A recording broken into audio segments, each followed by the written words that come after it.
So let's get going, my friends, onwards to Soda Lake, where everything looks peaceful now, of course. Families picnic on its shores. Folks are out there with their paddle boards and boats, having a great time. But beneath the surface lies one of the darkest stories in all of Bear Creek. It's the story of a little girl and the man who took her life. Back in the 1950s, a young girl from Morrison went missing one summer night. Her parents searched everywhere, calling her name until their voices broke. Neighbors formed search parties, combing the trails with lanterns, flashlights, anything they could find. 3 days later, her red shoe washed up on the edge of Soda Lake. The townsfolk suspected a drifter who had been hanging around the stables, a man known for offering candy to kids. He was never arrested. He just disappeared. But whispers said he dragged the girl to the lake, tied her hands with rope, and held her down until the water took her.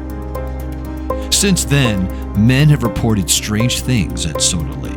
Some said they felt tiny fingers tugging at their ankles as they swam, pulling them under. Others swore they saw the face of a young girl staring up at them from beneath the water, her mouth open, screaming, her hair floating like seaweed.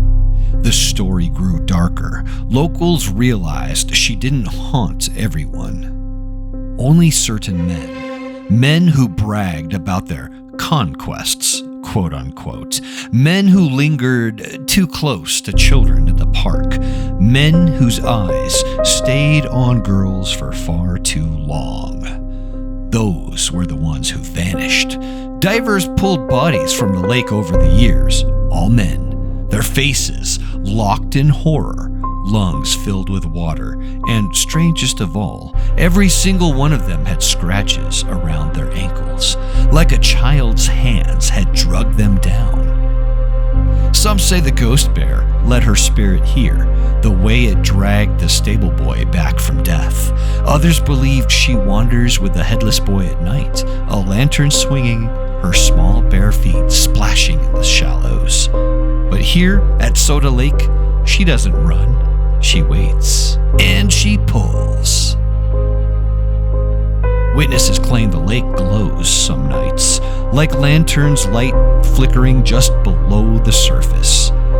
One camper swore he saw a girl's figure walking across the water at midnight, but when he called out, she just vanished.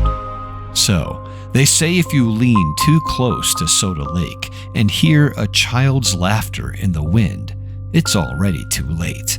That's how she calls to the bad men. First, you'll feel a tug on your ankle.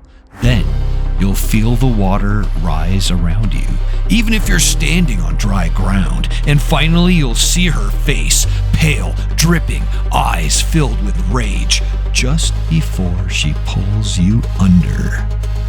But don't feel too safe just because you're riding with us. Some swear she doesn't need the lake anymore. They've heard wet footsteps on the trail long after leaving the water. And if she decides you've got something to hide, she won't wait for you to swim. She'll drag you down where you stand. And here we are, Soda Lake. We got vendors and all kinds of great, wonderful things here. Take your time, and we'll get back on the trail as soon as y'all are ready.